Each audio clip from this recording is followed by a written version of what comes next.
मैं doctor L के तिवारी अंतर्राष्ट्रीय राजनीति के अध्ययन के आदर्शवादी उपागम पे चर्चा करने में जा रहा हूं। अंतर्राष्ट्रीय राजनीति के अध्ययन के उपागम अथवा दृष्टिकोण, उपागम कहें अथवा दृष्टिकोण कहें, दोनों एक ही चीज़ है। और दूसरा होता है सिद्धांत। यहाँ पे हम दो चित्र दिए हुए हैं। एक चित्र ये है जिसको जो उपागम या दृष्टिकोण को प्रतिनिधित्व करता है, दूसरा सिद्धांत का प्रतिनिधित्व कर रहा है। तो उपागम या दृष्टिकोण ये क्या होता है? यह एक नज़रिया होता है। कोई भी विषय वस्तु को या समस्याओं को देखने का जो नज़रिया होता है उसको उपागम दृष्टिकोण या अप्रोच कहा जाता है। और जो सिद्ध हो जाता है उसको हम क्या कहते हैं? सिद्धांत। जैसे हाइड्रोजन और ऑक्सीजन मिलके जल बनता है, यह सिद्ध है, अतः यह एक सिद्धांत है। तो यहाँ पे सूक्ष्म रूप से यानी नज़रिया यानी दृष्टिकोण और उपागम तथा जो है सिद्धांत में अंतर करने की कोशिश किया है। फिर और आगे हम कर रहे हैं कि अंतर्राष्ट्रीय राजनीति के अध्ययन के उपागम अथवा दृष्टिकोण जो है वह क्या है कि अनेक दृष्टिकोण यह हैं अंतर्राष्ट्रीय राजनीति में प्रचलित हैं। और उसी को जब आगे सिद्धांत निर्माण की प्रक्रिया में ये अग्रसर हो रहे हैं। दृष्टिकोण अनेक हैं और वह जो है धीरे धीरे अंतर्राष्ट्रीय राजनीतिक क्षेत्र में भी सिद्धांत बनाने की प्रयास कर रहे हैं। दृष्टिकोण या उपागम का अर्थ क्या होता है? मानकों का एक समूह जिसके आधार पे सैद्धांतिक विचार विमर्श के लिए प्रश्न और आधार सामग्री लेने या छोड़ने का निर्णय लिया जाता है। किसी भी घटना के अध्ययन के लिए अनेक दृष्टिकोण अर्थात उपागम हो सकते हैं। किसी एक दृष्टिकोण के अध्ययन करता सब तथ्यों को अपने ही परिप्रेक्ष्य या नज़रिए से देखता है और घटना के बारे में विचार करता है तथा उस घटना की व्याख्या भी उसी दृष्टिकोण से होता है। यहाँ पे स्पष्ट है कि ये दृष्टिकोण है, एक ही नज़रिया से किसी भी चीज़ को वह देखता है। इसको हम क्या कहते हैं? सामान्यतः दृष्टिकोण कहते हैं। आए सिद्धांत किसको कहते हैं? जो सिद्ध होता है वो सिद्धांत है, जो कि पहले भी बता चुका हूँ। जैसे मैं अभी यहाँ बता चुका हूँ कि 2 हाइड्रोजन प्लस जो है ऑक्सीजन मिलने से जल बनता है, ये एक सिद्ध है। तो दृष्टिकोण का अगला चरण क्या होता है? वह सिद्धांत कहलाता है। जब दृष्टिकोण का कार्य विचाराधीन विषय के बारे में समस्या और आधार सामग्री के चुनाव से आगे आता है, तब दृष्टिकोण सिद्धांत का रूप ले लेता है। कुछ लोग सिद्धांत शब्द का प्रयोग किसी विवेचन या दृष्टिकोण के रूप में करते हैं जबकि अन्य लोग इसे व्याख्या की चरम परिणति कहकर पुकारता है।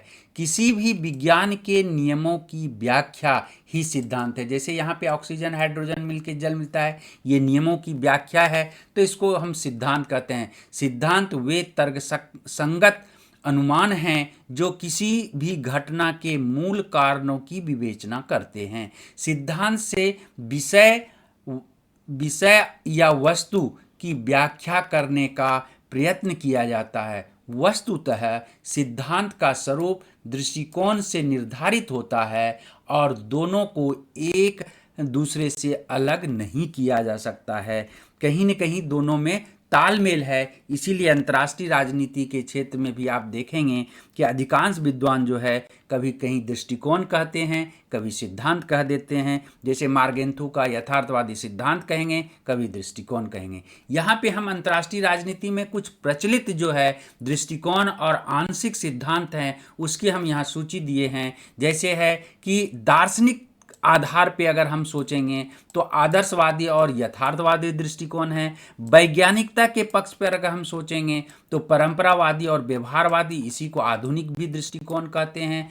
आर्थिक व्यवस्था के आधार पे हम देखेंगे तो उदारवादी लोकतांत्रिक व्यवस्था या पूंजीवादी व्यवस्था कह सकते हैं और मार्क्सवादी या साम्यवादी व्यवस्था कर सकते हैं। तो इस तरह से ये दृष्टिकोण हैं कि उसके आधार क्या हैं, इन आधारों पर हम इन चीज़ों को देखते हैं। उसी तरह से अंतर्राष्ट्रीय क्षेत्र में विभिन्न विद्वानों के द्वारा कुछ आंशिक सिद्धांत का निर्माण किया है जिससे कि अंतर्राष्ट्रीय राजनीति को आसानी से समझ सकें, जैसे हंस मार्गेंथुर का यथार्थवादी सिद्धांत, मॉर्टन कापलान का व्यवस्था सिद्धांत, खेल या कीड़ा सिद्धांत, निर्णय परक सिद्धांत, संतुलन का सिद्धांत, संचार का सिद्धांत, सौदेबाजी का सिद्धांत। ये सारे सिद्धांत तो हैं लेकिन आंशिक हैं। जो सिद्धांत की एक चरम सीमा है, जो ऊंचाई है, वहां तक अभी यह पहुंचने में सफल नहीं हो पाए हैं, इसीलिए इसको आंशिक सिद्धांत कहा जाता है।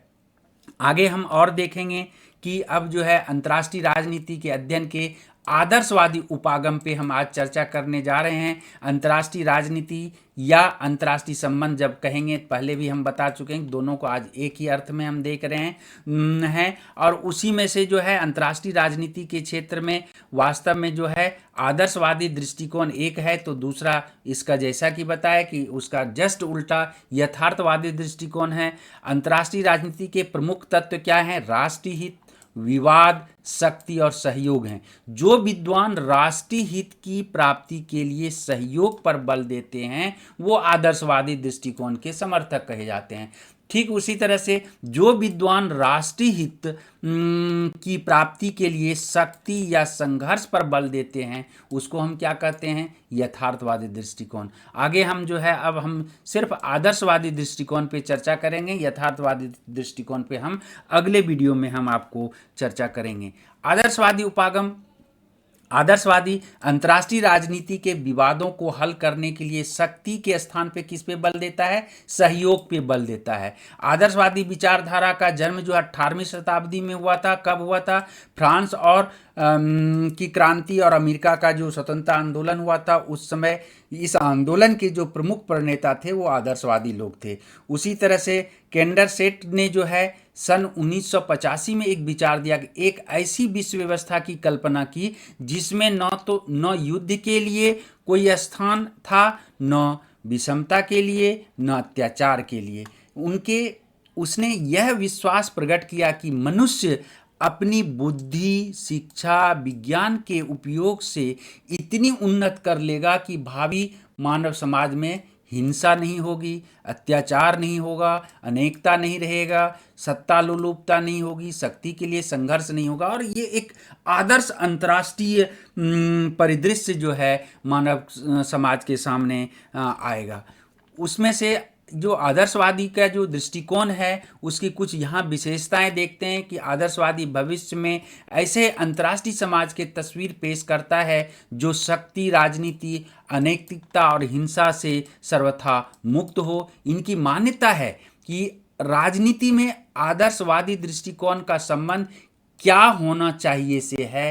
आदर्शवादी चिंतक इन प्रश्नों पर विचार करते हैं कि विश्व में न्याय और शांति कैसे स्थापित की जा सकता है। इसके साथ साथ आदर्शवादी युद्ध अंतर्राष्ट्रीय संबंधों की सबसे बुरी अवस्था बताता है। युद्ध का उन्मूलन कैसे हो इस बात पे बल देता है। इसके साथ साथ आदर्शवादी का विचार है कि अंतर्राष्ट्रीय सहयोग किस प्रकार विकसित हो सकता है, इस पे वो बल देता है। इसके साथ शक्तिशाली राज्यों द्वारा शक्तिहीन राज्यों का शोषण किस प्रकार समाप्त किया जा सकता है, इन सब बातों पे आदर्शवादी की जो है चिंतन जो है केंद्रित है और इसी के इर्द गिर्द घूमता है। इसके अलावा आदर्शवादियों का जो है जो विश्वास था कि युद्ध से बचने के उन्होंने 3 रास्ते बताए हैं। नंबर 1 जैसे है कि राष्ट्र परंपरागत शक्ति आधारित नीतियों के स्थान पे मूल्य आधारित या नैतिकता आधारित का अनुसरण करे तो युद्ध नहीं होगा, युद्ध से बच सकते हैं। लोकतंत्र विरोधी सर्वाधिकारी ताकत, जो ताकत है तानाशाही सर्वाधिकारी ताकतों, उसको समाप्त करना चाहिए। उसके साथ साथ विश्व सरकार की स्थापना का प्रयास करें जिससे शक्ति राजनीति समाप्त हो जाए। लेकिन हम यही कहेंगे, हमें लगता है कि इन आदर्शों को यथार्थ में साकार करना संभव नहीं है। यहाँ पे आदर्श होना चाहिए। संयुक्त राष्ट्र संघ जिन आदर्शों को लेकर स्थापित हुआ है उनको व्यवहार में साकार करना आज की परिस्थितियों में संभव नहीं है। ऐसा जो है जो आदर्शवादी ने कहा है वह वर्तमान में संभव नहीं दिखता। इसी आधार पे जो है आलोचकों ने जो है आदर्शवादी विचारधारा की आलोचना किया है।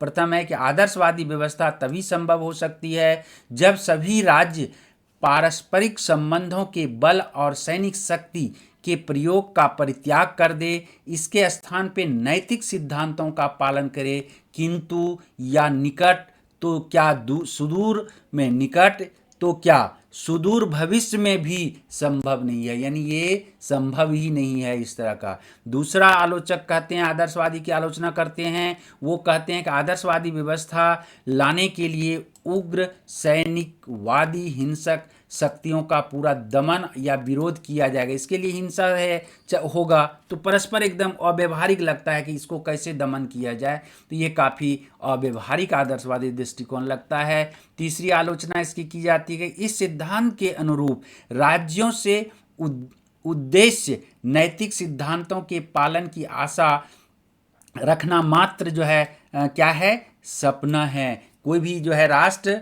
नैतिक आचरण करेगा यह एक सपना है। राष्ट्र संघ की असफलता ने यह सिद्ध कर दिया कि न्याय और नैतिकता के सिद्धांत के आधार पे अंतर्राष्ट्रीय राजनीति का संचालन नहीं हो सकता। अंतर्राष्ट्रीय राजनीति की यथार्थ को समझने के लिए शक्ति, युद्ध आदि वास्तविक तत्वों की भी समुचित ध्यान देना अनिवार्य है। अंत में हम निष्कर्ष में यही कहेंगे कि आदर्शवादी का उद्देश्य अंतर्राष्ट्रीय न्याय का विकास करना है।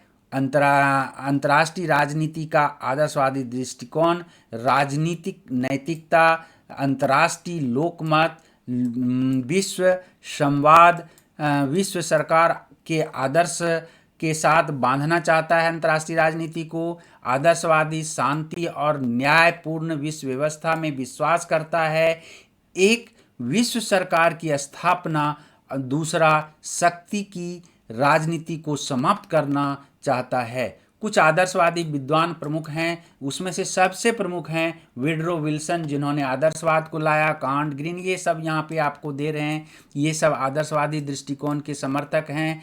आदर्शवादी की सबसे बड़ी उपयोगिता यह है कि इनका दृष्टिकोण वसुधैव कुटुंबकम अर्थात पूरा संसार या परिवार एक परिवार है, इस रूप में जो है उन्होंने चर्चा किया है। इसके बाद जो है